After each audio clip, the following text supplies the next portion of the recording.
everyone, welcome to Scholar IAS Current Affair classes. Hope you are all set. So without any delay, let's get into the classes.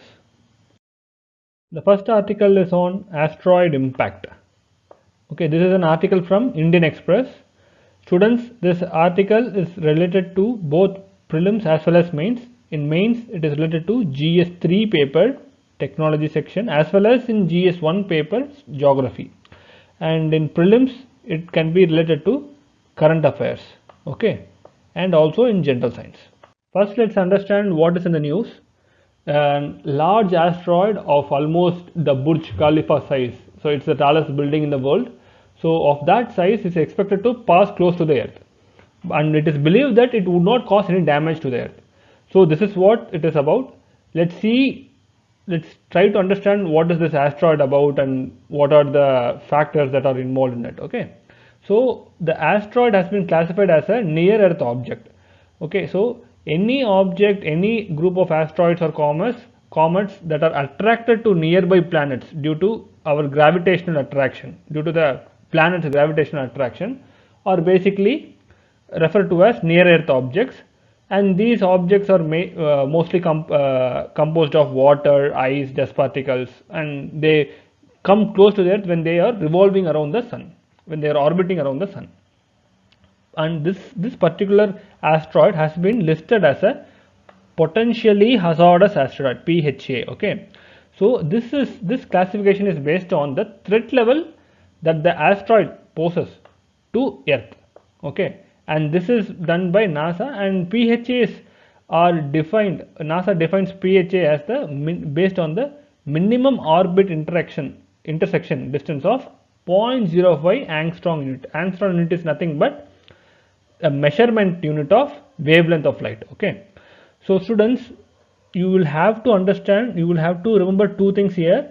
One is potentially hazardous asteroid and near earth object. These two terminologies can be asked in prelims as a question. Okay, so make sure that you understand these two terminologies. So we saw that the scientists believe that this particular asteroid, the new asteroid that has been observed, would not make any destruction to the, would not bring any destruction to the earth. Let's understand why it is not said to have any harmful impact. First is, there are billions of asteroids in this solar system, and of this 1 billion, almost it is estimated that 1 billion of asteroids are just 1 meter in diameter, and for any asteroid to make any significant destruction, it has to be at least more than 30 meter in diameter. And in this criteria, NASA categorizes any asteroid that has diameter more than 140 meter as a great concern asteroid. Okay, because it has the impact that it could make, the destruction it could create is huge. Based on that, NASA classifies it as a great concern. Even this particular asteroid, the new asteroid 153201, despite being despite its huge size, is not considered as a concern because the distance that between Earth and this asteroid is more than the distance between Earth and the Moon. So the scientists believe that it won't bring any destruction to the Earth. And even NASA has estimated that for next 100 years, there would not be any significant chance of asteroid bringing destruction to the Earth. So this is the status. So that's why this asteroid is considered to be not harmful. Okay, despite NASA saying that for next 100 years there won't be any destruction from an asteroid, what if NASA is wrong? How are we prepared to actually face an asteroid that would impact the Earth? So there is a mission to deflect the asteroids, deflect the trajectory of the asteroids. So that is asteroid impact and deflection assessment. It includes two missions, that is NASA's double asteroid redirection test mission and ESA, European Space Agency's HERA mission. Okay, these two missions combine to form this AIDA. Okay, the whole aim of this particular mission is to deflect an asteroid, and their target is Didymos. Okay, this is a binary near Earth asteroid that has the potential to threaten the earth, that is basically bring destruction to the earth. Students, one thing that you will have to remember the mission components of this particular mission AIDA. Both NASA and ESA are involved in this, so it can be a potential question in your prelims. And the mission names, you will have to remember the mission names as well as the name of the asteroid. Okay, so remember, make sure that you view these points for your prelims and make use of it. Okay, we will move to the next article. The second article is on gender equity. So this is also from Indian Express paper. It is related to your GS1 mains paper, because under Indian society topic, because there is a section called role of women and women's organization. Okay, so under this section a question can be asked. So what is in the news? The news is that DST, that is Department of Science and Technology, is actually drafting a new science, technology and innovation policy. Okay, so the main focus of this particular policy is to increase the participation of women in science field. Okay, in relation to this, a program of UK has relevance, that is Athena Swan. So it is an evaluation and accreditation program of UK that aims to enhance the gender equity in STEM field. STEM field in the sense science, technology, engineering, mathematics and medicine streams. Okay, so the main objective is to enhance gender equity in these STEM fields. And here for this program, the research organizations are required to analyze data on gender equity. And based on that research, based on that analysis, they will have to develop actions for improvement. The institutions that address the actual problems in their organizations would be recognized and rewarded. Okay, and what are the basic broad issues that they will have to address? Or one is the unequal gender representation. Next is pay gap, gender pay gap.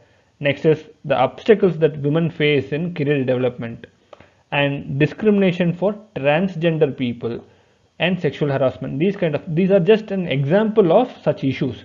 So similar issues needs to be addressed by the institutions under this program, and if they address these issues, they will be given recognition as well as they will be rewarded.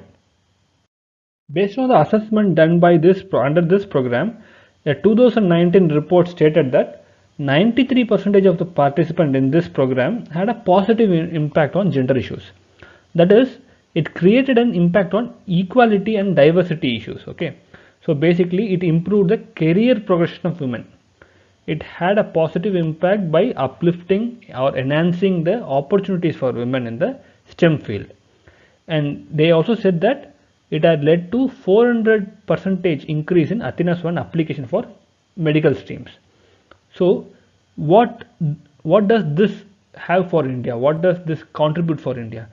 This new draft policy that is being drafted by the DST tries to incorporate this aspect of Athena Swan in the form of GATI. GATI is nothing but gender advancement through transforming institutions. Okay, students, remember this particular GATI form because it could be asked in your exam prelims point. And also this DST found that women are not either promoted or gets dropped out in the mid-career because of family issues. So these are the issues that India faces. So based on this, they are coming up with a new policy that would incorporate this GATI idea.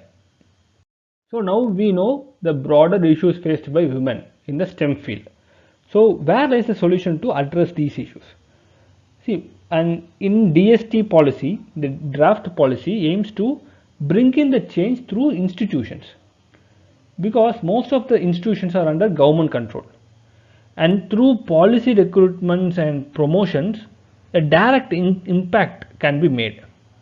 So to do this, to enforce this new plan, DST has tied up with National Assessment and Accreditation Council under the UGC, you know that, Union Grants Commission, to push gender equity through them. Okay, and GST runs a plan to run gender sensitization programs and also include women members in selection committees during recruitment process. So these are some of the solutions that DST tries to bring in through the policy. Students, remember, whenever there is a question on gender equity issues, you can take this science aspect of it, science, how women are not, how women are facing discrimination in STEM field, and you can use it as a point. If a question, a generic question on gender equity is asked, you can bring in more dimensions.